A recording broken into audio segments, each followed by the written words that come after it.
Hello everyone, welcome back to Kredict. Today is day 13 of Learn Blockchain Development Challenge in 45 days. We have covered many topics in the language Solidity, and in just last video we have seen about require function in Solidity and how can we use that function to restrict our own function to a certain conditions. We use require statement to check if any particular condition met or not, and if the condition is not met, then we revert the function to its initial state, and we don't have to do it manually. Require function will do this automatically. So the main case of using require function is with modifiers. So in today's video we are going to see what are modifiers and how to use them. So without wasting any time, just quickly open up your Chrome browser or any other browser you are using. So here is the remix ID, and for this I'm gonna create a new file here like modifiers.sol. Oh sorry, this is not a file, I've created a folder. Just delete this and create a file modifiers.sol. Okay, so close this artifacts. So here is my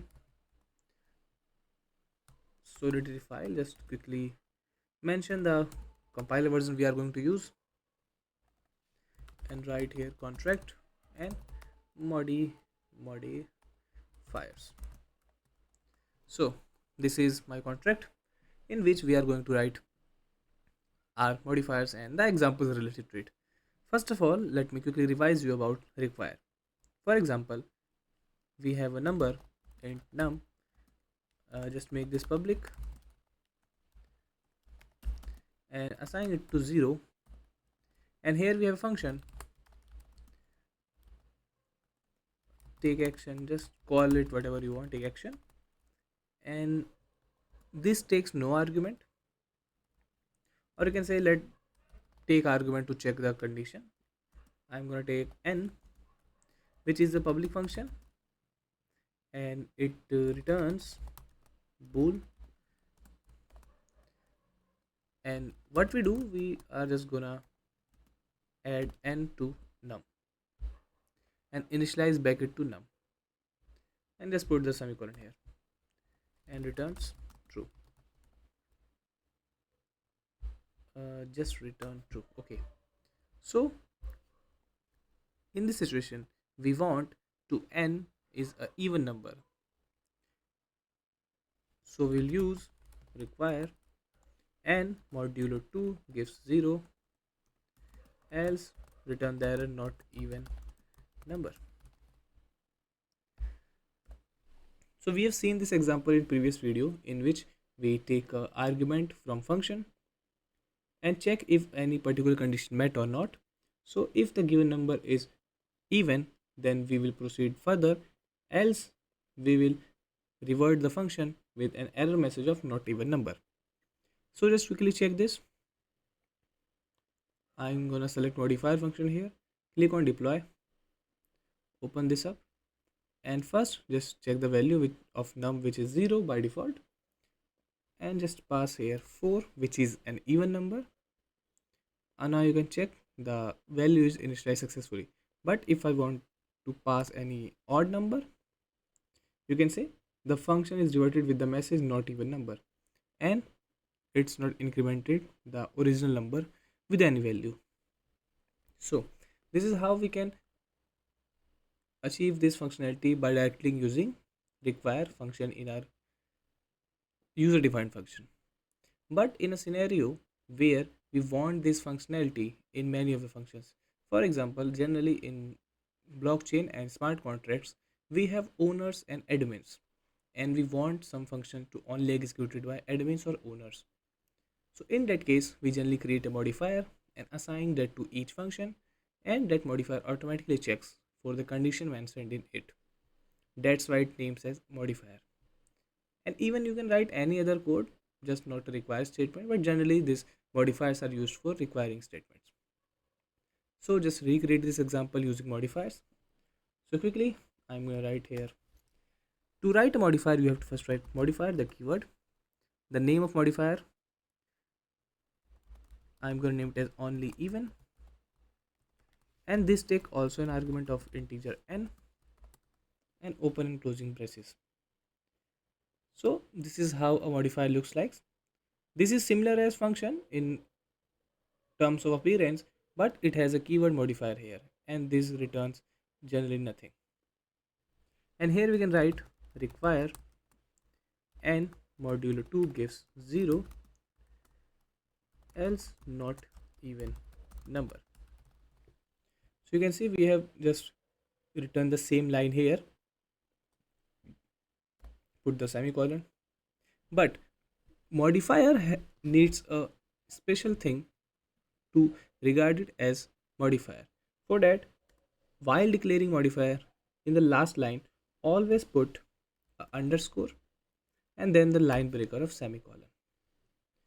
So this is how a modifier looks like, and you always have to put this in the last line of modifier. This is nothing but just a underscore and the obvious line breaker after each line. So now we can use this modifier in any of our function. So I'm going to quickly remove this from here and want to use it, but make sure you don't have to pass this like a function here. You cannot write only even here as like a function. You have to use at something here. So I'm gonna use it somewhere here. You can say only even, and you have to pass the value which you want to check. So we have received n from the argument list, so we are just going to pass n. So now this function has its modifier, and while executing this will check through this condition. In terms of output, this does not change anything but just the implementation changes. So just quickly remove this and check. Okay, so I'm gonna redeploy this contract, open up, and the value of num is still 0 because we have initialized it to 0. Just pass a number, even number first, 8, and take action. And you can see function executed successfully. Click on num, and now you can see it returns 8. But if you want to pass any odd number, you can say 9 and take action. You can see this gives the same error, not even number. So this is the exactly same functionality wise to the previous example, but in this case we have used modifier to enable requirements of our function. So this is how a modifier looks like and how you can use this. You can write multiple conditions in require statement. For example, require n should be you can say greater than 10 or something, and pass the error less than 10. So you can write multiple requirements here also, just like you write in your function. And if I'm gonna redeploy this, open this up, check the number, it's already 0. Pass number like you can say 6, which is even but not greater than 10. Take action. So it has returned or reverted the function with the error message less than 10. So now I'm going to pass a number even and also greater than 10. So let's quickly pass 20 and take action.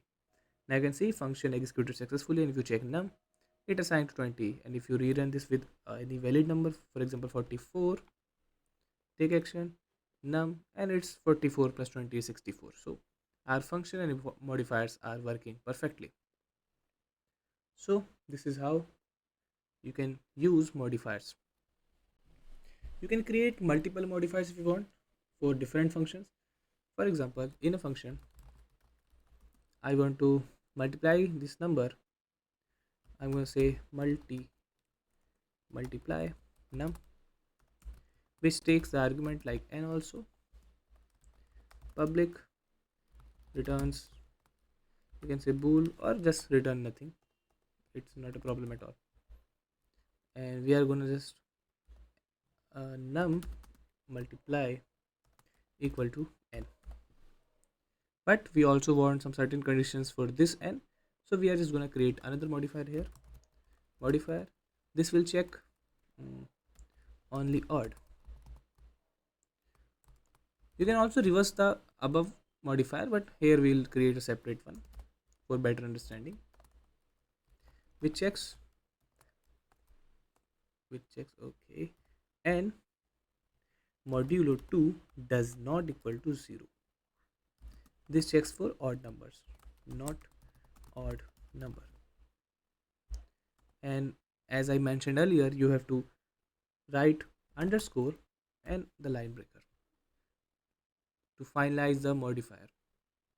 So now you can put that modifier here to check only odd and pass the value of n.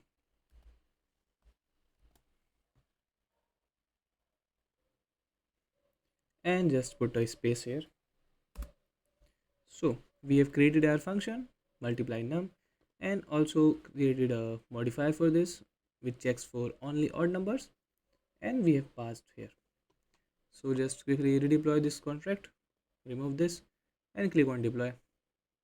Open this up, check the value of num, and this time we are going to check for multiply num. So this requires only odd numbers. So first we will pass an even number and check this. So you can see it returned nothing and the function execution is reverted with error message not odd number. And this time we will pass if you can say odd number, multiply num, and function executed successfully. And if you check the value of num, okay, because multiplied to 0 results nothing, but you can see the function has executed successfully. If you check this thoroughly, you can mark it as 1. Okay, just redeploy this again. And one thing to notice, I'm gonna redeploy this quickly because I have enabled auto compile, but if you don't have auto compile enabled, you have to manually compile the smart contract with every changes. So always keep this in mind and generally prefer to auto compile on. Okay, so we have deployed our other contract. I'm not sure I've redeployed or not. Just remove this and redeploy again. Okay, so here it is. Just pass a, you can say even odd number, multiply, and this time function executed successfully and check for num which says 7. And again if I pass 7 again and multiply, this will result 49, which is a correct number. And if you pass a even number like 8, this does not gonna work. So I think here is the error, but for some reason it does not give us any red or blue check, but this doesn't work because the value of 49 is still 49. Okay, so this is how you can use modifiers in Solidity and smart contracts to apply some restrictions, or you can say some functionalities over your modifiers. And you can also define modifiers without any argument, for example which checks for just internal value. So you don't have this and you can call the modifier without any braces. If you don't take any argument, just call your modifier like this. So this is also possible, but in this example we are taking an argument, so we have passed it like this. And here you don't have to pass the date type, you just use the value from here if you are getting the value, or any other value if it still exists in the code. I hope you know the basics principle of a programming language or have some common sense to implement this by yourself, because Solidity is not for absolute beginners. Yeah, someone says that you can absolutely learn Solidity, and yes you can, but this is always helpful to have certain knowledge about some concepts in other programming languages also.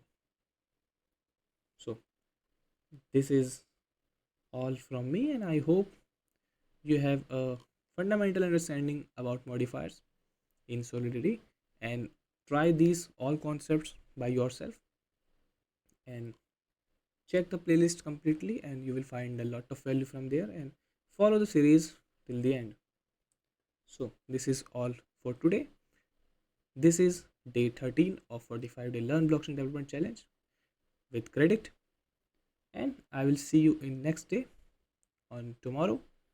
Till then, stay safe.